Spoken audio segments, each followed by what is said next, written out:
The Forsaken Ringed City was walled off by the gods to contain the pygmies. And the dark soul is better left well alone. Bentornati in questa seconda parte del Lorethrough del DLC The Ringed City. Questa volta la nostra Zoe ci accompagnerà durante il viaggio e mi farà rimpiangere l'assenza di uno scudo. Arrivati su un'altura, uno stormo di demoni alati ci trasporta nella città ad anelli. Queste creature, che troviamo fin dai tempi di Dark Souls 1, probabilmente furono un dono della strega di Aizalit a Lord Gwyn, il quale li impiegò come guardie e mezzi di trasporto. Il panorama davanti ai nostri occhi si aprirà mostrandoci la città ad anelli in tutta la sua bellezza. Potenti mura simili a montagne la circondano e abbiamo detto molte volte che la loro funzione non è quella di proteggere i nani, bensì di rinchiudere la loro anima oscura. Appena messo piede nella città avremo modo di fare la conoscenza di un curioso individuo. Hark! They brought thee here, did they not? Dost thou the gods serve, or merely that role affect? Yes, of course. How wouldst one such as thee do service to the gods? I have intimate knowledge of thy kind. I know thy want. The dark soul, is it not? Why else wouldst one deign to visit this dung heap? If it is the dark soul thou desirest, then seek Filianor's church at the base of the cliff. There wilt thou the sleeping princess waken. Her slumber is a deceit, a lid covering an overgrown privy, a prop to keep thee from the dark soul of thine desire. È difficile stabilirne l'identità, anche se è facile pensare si tratti di uno dei nani o pigmei, come nella traduzione applicata in Dark Souls 3. Le sue conoscenze, il suo aspetto e il suo odio verso gli dei sono degli indizi abbastanza forti che ci permettono di collegarlo ai nani. Dopotutto è molto simile alla famiglia reale dei nani di cui si sta cibando Gael, e solo coloro che conoscono la vera natura del mondo oserebbero pronunciare certe parole contro gli dei. Proseguendo, avremo modo di osservare giganti giudicatori e le loro schiere di seguaci. Dovevo aspettarmelo. Tra i loro seguaci possiamo notare numerosi cavalieri della Bastiglia Perduta, presente in Dark Souls 2. Probabilmente furono inviati dal re di Ulapis, costruttore della Bastiglia, in cerca dell'anima oscura, probabilmente perché pensava potesse placare la maledizione dei non morti. La natura dei giganti è invece molto misteriosa, sono diversi sia dai giganti presenti in altre zone del gioco, sia da quelli dei precedenti capitoli. Forse sono leggermente simili agli Orm, e potremmo ipotizzare che esistessero più specie di giganti in diverse epoche storiche che hanno poi raggiunto la città d'anelli come alleati degli dei. Many of us are by the fire, forsaken. I speak of thine kind and mine. Behold this city. We are kindred, but like two eyes which gaze upon the other. Fear not the dark, my friend, and let the feast begin.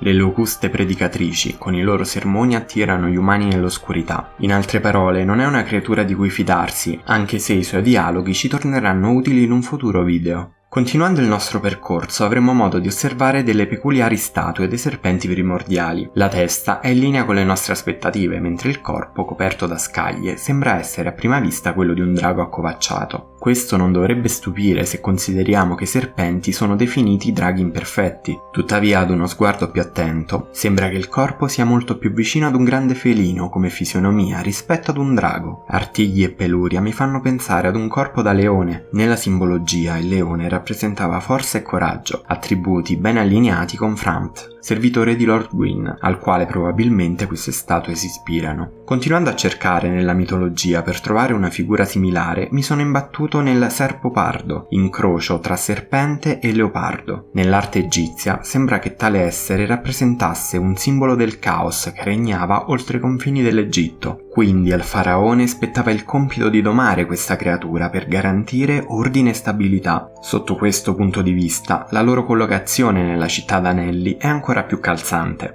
Poco più avanti incontreremo il nostro Lap. Oh, well, fancy meeting you here. a true blessing that we should seek the same place and find ourselves standing here together. I've got the last of my brew. Let's have our own little toast with it. To my search, and to your duty, and to the joy that lies before us. All right then. Bottoms up. Now, I'm off in search of the purging monument. Once I find it, everything will come back to me. Who I was, what I lived for, what my name was, and what terrible grudges I held. I don't know. I just have this feeling that that's the kind of man I was. Oh, don't hold it against me. I only think I was.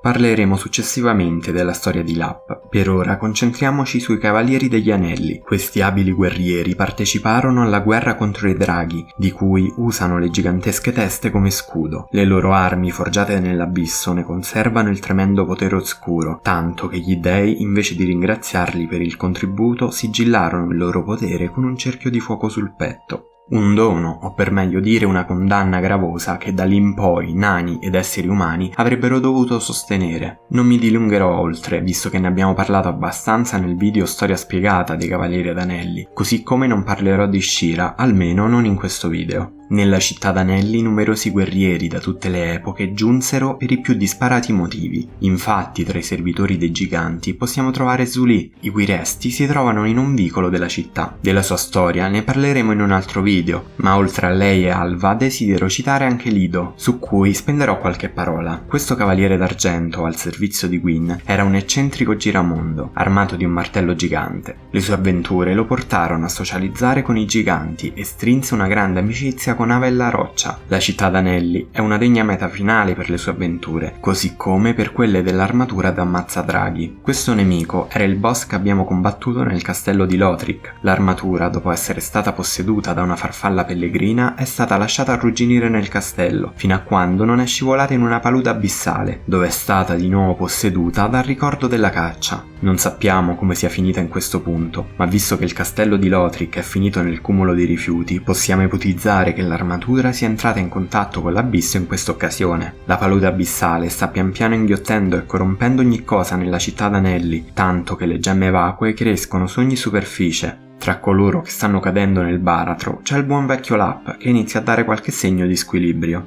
Oh, and here we are again. How goes things? I'm rather running in circles, I'm afraid. I can't find the purging monument, and I've searched high and low. What if it was never here in the first place? Oh, bloody hell. What do I know? Sorry. I know it doesn't concern you.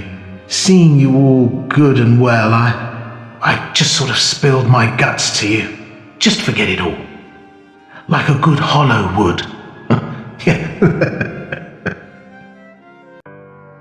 Per accedere al monumento della purificazione dobbiamo trasformarci in umanità camuffandoci nella palude. Non era così che doveva andare. Una volta mostrata l'umanità avremo accesso al monumento che, come possiamo vedere, ha assorbito numerose maledizioni nel corso dei secoli. What did I come here in search of? Damn. Stop it. I'm unbreakable. Unbreakable. Are you certain of that? No. Sorry, I know you'd never lie to me. Thank you. Thank you kindly. I'll speed right on over. It won't be long now before I know everything. Who I was, what I lived for, and what my name was. And I'll have you to thank for it all.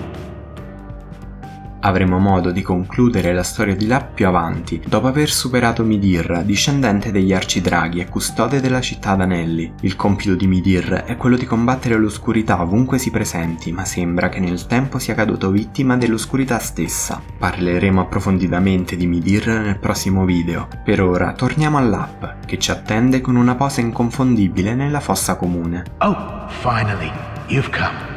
Now I know exactly who I was. And for that, I've a little thanks to be giving. Go this way and peep past the broken staircase. Some awfully fine treasures just sitting there all alone. It'll change your life.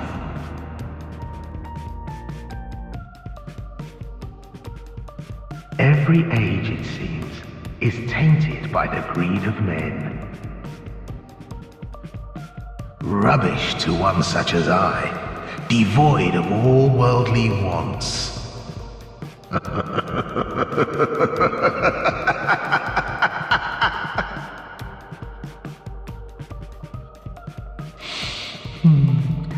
I don't know. Maybe it's just the way we are. I'll stick you in my prayers. A fine dark soul to you. Patches è arrivato fino alla fine del mondo. Dopotutto, poteva iniziare a diventare vacuo solo quando non c'era più nessuno da ingannare, oltre noi ovviamente. E direi che è molto più gradevole Midir che ci attende fuori questo cimitero che Patches, che avremmo fatto meglio a colpire con una spada ben affilata qualche tempo fa. Dopo aver combattuto brevemente contro Midir e averlo buttato giù dal ponte, possiamo chiudere questo video. Nel prossimo, in compagnia della strega Zulì, concluderemo questo percorso nella città d'anelli affrontando tutti i boss rimanenti, quindi per non perdere il prossimo video iscriviti e attiva la campanella delle notifiche.